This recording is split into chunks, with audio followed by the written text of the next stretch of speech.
इनका नाश करेंगे, तानाशाहों का नाश करेंगे। अपनी दुश्मनी तानाशाही से है, तानाशाही बर्दाश्त नहीं है अपने को। जिस तरह से हमने अंग्रेजों को हटाया था, आज इस सत्ता को अपने को हटाना है।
अरे दादा जाओ मत यार, पहले भी मना कर रहे फिर आप वही काम कर रहे हो।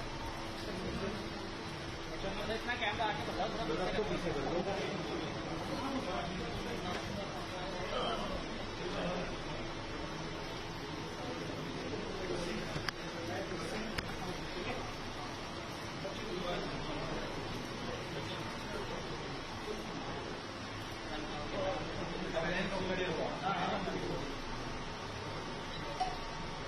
बजरंगबली महाराज की जय।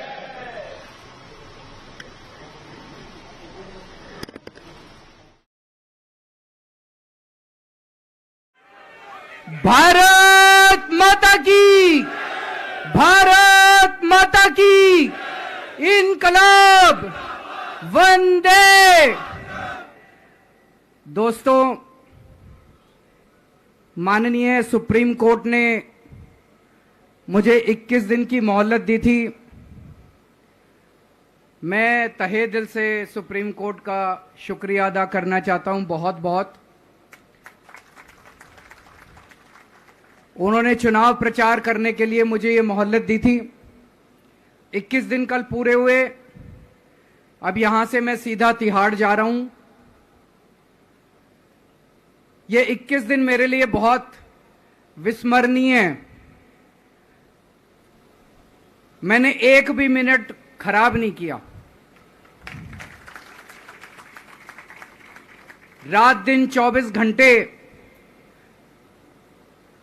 देश को बचाने के लिए प्रचार किया है। केवल आम आदमी पार्टी के लिए प्रचार नहीं किया, सारी पार्टियों के लिए प्रचार किया। बंबई भी गया, भिवंडी भी गया, हरियाणा भी गया, उत्तर प्रदेश भी गया, पंजाब भी गया, जमशेदपुर भी गया। जहां मौका मिला, जहां जिसने बुलाया, उसी के लिए प्रचार करने के लिए गया, देश बचाने के लिए। मेरे सामने देश था। आम आदमी पार्टी इंपॉर्टेंट नहीं है, आम आदमी पार्टी सेकेंडरी है, पहली हमारे लिए देश है। तो मैं दिल्ली के लोगों को कहना चाहता हूं, आज आपका बेटा दोबारा जेल जा रहा है। इसलिए नहीं कि मैंने कोई भ्रष्टाचार किया है, इसलिए कि मैंने तानाशाही के खिलाफ आवाज उठाने की जरूरत की है। इस प्रचार के दौरान एक सबसे बढ़िया बात यह हुई कि सारे देश के सामने प्रधानमंत्री श्री नरेंद्र मोदी जी ने यह कबूल किया कि उनके पास मेरे खिलाफ रत्ती भर भी सबूत नहीं है। हम कहते थे ना, जब भी हमसे पूछा जाता था कि भाई ये कह रहे हैं 100 करोड़ रिश्वत ली, 100 करोड़ रिश्वत ली, वो 100 करोड़ कहां गया? 500 से ज्यादा जगह तुमने रेड मार ली, कहीं चवन्नी मिली हो, अठन्नी मिली हो, 1 रुपया मिला हो, कहीं हमने खर्च किया हो, कहीं कैश पड़ा हो, कहीं लॉकर में मिला हो, कहीं स्विस बैंक में मिला, कहीं चवन्नी नहीं मिली, तो पैसा कहां गया? तो एक टीवी चैनल के इंटरव्यू में उस टीवी वाले ने मोदी जी से पूछा कि प्रधानमंत्री जी, ये केजरीवाल चारों तरफ कहता घूम रहा है कि आपके पास उसके खिलाफ कोई सबूत नहीं है, आपके पास उसके खिलाफ कोई रिकवरी नहीं है, फिर आपने उसको गिरफ्तार कैसे कर रखा है? पता है प्रधानमंत्री जी ने क्या कहा? प्रधानमंत्री जी कहते हैं, मैं मानता हूं कि केजरीवाल के खिलाफ कोई सबूत नहीं है, मैं मानता हूं कि केजरीवाल के खिलाफ कोई रिकवरी नहीं है, क्योंकि केजरीवाल अनुभवी चोर है। चलो मान लिया मैं अनुभवी चोर हूं, तुम्हारे पास सबूत तो नहीं है, तुम्हारे पास रिकवरी तो नहीं है, तो यूं ही डाल दिया मेरे को जेल में, बिना सबूत के डाल दिया मेरे को जेल में, बिना रिकवरी के डाल दिया जेल में। देश के इतिहास में 75 साल में सबसे ज्यादा बहुमत से आई हुई सरकार है। एक बार 70 में से 67 सीट, दूसरी बार 70 में से 62 सीट, 55% से ज्यादा वोट शेयर। इतने भारी बहुमत वाली सरकार के मुख्यमंत्री को आपने बिना सबूत के जेल में डाल दिया। यही तो तानाशाही है कि जिसका मन करेगा मैं उसी को जेल में डाल दूंगा, जिसका मन करेगा उसी को जेल में डाल दूंगा। और पूरे देश को मैसेज दे दिया कि अगर मैंने केजरीवाल को फर्जी केस में जेल में डाल दिया तो तुम्हारी तो औकात ही क्या है, किसी को भी पकड़ के जेल में डाल दूंगा। इसी तानाशाही के खिलाफ लड़ रहा हूं मैं, और इस किस्म की तानाशाही अपने देश को बर्दाश्त नहीं है। भगत सिंह ने कहा था ना कि जब सत्ता तानाशाही हो जाए तो जेल जिम्मेदारी बन जाती है, सबकी जिम्मेदारी है जेल में जाना, इसके खिलाफ आवाज उठाना। भगत सिंह के चेले हैं। भगत सिंह देश को बचाने के लिए, देश को आजाद कराने के लिए जेल गए थे। भगत सिंह देश को आजाद कराने के लिए फांसी पे चढ़े थे। हम देश को बचाने के लिए जेल जा रहे हैं। इस बार जब जा रहा हूं, मुझे नहीं पता अब मैं कब वापस आऊंगा, मुझे नहीं पता ये क्या करेंगे मेरे साथ जेल में, लेकिन मुझे कोई परवाह नहीं है, जो मर्जी करें। अगर भगत सिंह फांसी पे चढ़ गए, मैं भी फांसी पे चढ़ने के लिए तैयार हूं। मेरे शरीर का एक एक कतरा इस देश के लिए है, मेरे शरीर के खून की एक एक बूंद इस देश के लिए है, मेरे जीवन का एक एक पल देश के लिए है।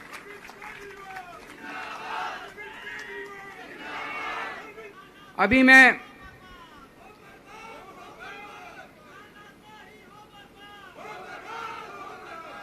अभी राजघाट गया था सभी साथियों के साथ। महात्मा गांधी की समाधि पे हम लोगों ने श्रद्धांजलि दी। गांधी जी ने इस हमारे देश से तानाशाही का अंत किया था, वो हमारे लिए प्रेरणा स्रोत हैं। उसके बाद हम कनॉट प्लेस गए, हनुमान मंदिर, वहां पे हमने हनुमान जी के मंदिर में जाके हनुमान जी का आशीर्वाद लिया। 4 तारीख को भी मंगलवार है, भली करेंगे बजरंग बली, करेंगे कि नहीं करेंगे? बोल बजरंग बली की। इनका नाश करेंगे, तानाशाहों का नाश करेंगे। अपने को किसी व्यक्ति विशेष से अपनी कोई दुश्मनी नहीं है, अपनी दुश्मनी तानाशाही से है। तानाशाही बर्दाश्त नहीं है अपने को। तो 4 तारीख को भी मंगलवार है और बजरंगबली का मेरे ऊपर, पार्टी के ऊपर बहुत आशीर्वाद है, देश के ऊपर बहुत आशीर्वाद है। मैं प्रार्थना करने गया था बजरंगबली को कि हे बजरंगबली मेरे देश को बचा लो। अभी कल एग्जिट पोल आए हैं, मेरे से लिखवा लो, सारे एग्जिट पोल फर्जी हैं, बिल्कुल फर्जी हैं। एक एग्जिट पोल वाले ने राजस्थान में टोटल 25 सीट है, उसमें 25 में से 33 दे दिए उन्होंने बीजेपी को। ऊपर से आया होगा भाई बीजेपी को ज्यादा देने हैं, तो उसने कहा मोदी जी क्या याद रखोगे आप भी, आपको 25 में से 33 दे दिए। तो पूरा का पूरा फर्जी है, पूरा एग्जिट पोल फर्जी है। लेकिन असली मुद्दा यह है, इनको गिनती से 3 दिन पहले फर्जी एग्जिट पोल कराने की क्या जरूरत थी, यह समझने वाली बात है। मेरे को भी समझ नहीं आया, कई सारे लोगों की कई सारी बातें चल रही हैं। एक ये चल रहा है कि इन्होंने मशीनों का घोटाला कर दिया, लेकिन मैंने संदीप पाठक को भी बोला है और मैं सारे इंडिया गठबंधन की पार्टियों को बोलना चाहता हूं, अपने अपने काउंटिंग एजेंट को बोल दो पूरी तरह से सतर्क रहे।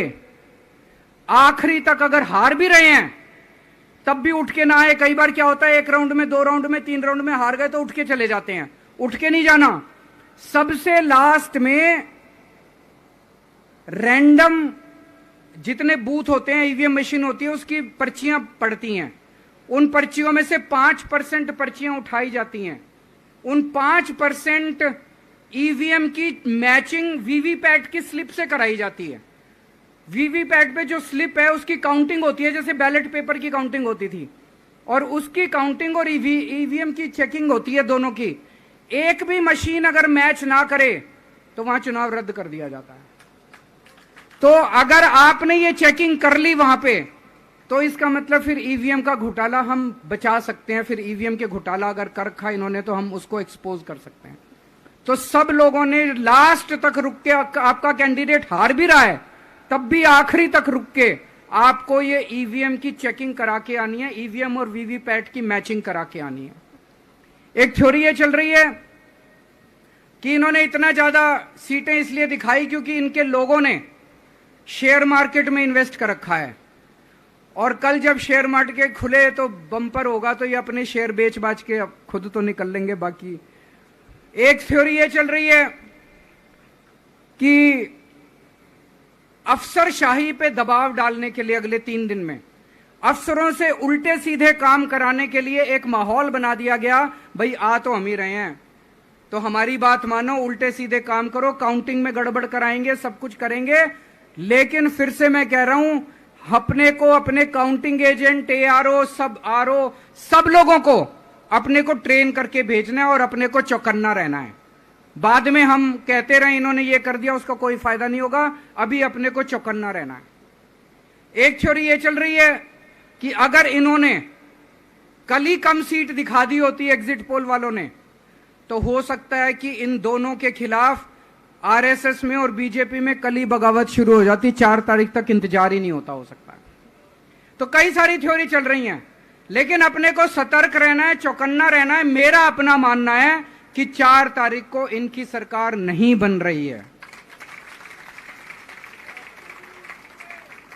ये एग्जिट पोल से घबराने की जरूरत ही नहीं है, माइंड गेम है इनका, माइंड गेम खेल रहे हैं। आपको डिस्करेज करने के लिए, डिप्रेशन में डालने के लिए बिल्कुल नहीं जाना। आप उससे जाओ कि आप जीत रहे हो, आप अपने उस कॉन्फिडेंस से जाओ कि आप जीत रहे हो, और आखिरी तक आपको बैठे रहना है, किसी भी हालत में बैठे रहना है आपको। हमें हर एक को लड़ना पड़ेगा। ये चुनाव किसी पार्टी का या किसी नेता विशेष का नहीं है। ये चुनाव इस देश को बचाने के लिए है, इस देश में जनतंत्र को बचाने के लिए है। जिसके लिए भगत सिंह, गांधी जी सब लोग लड़े थे, वही माहौल आज है। जिस तरह से हमने अंग्रेजों को हटाया था, आज इस सत्ता को अपने को हटाना है। तो मैं सभी, आप सब लोगों का, सभी साथियों का बहुत बहुत शुक्रिया अदा करना चाहता हूं। बहुत साथ मिला आप लोगों का इन 21 दिनों में। अब जब भी मैं लौट के आऊंगा फिर मिलेंगे आप लोगों से। तब तक के लिए अलविदा।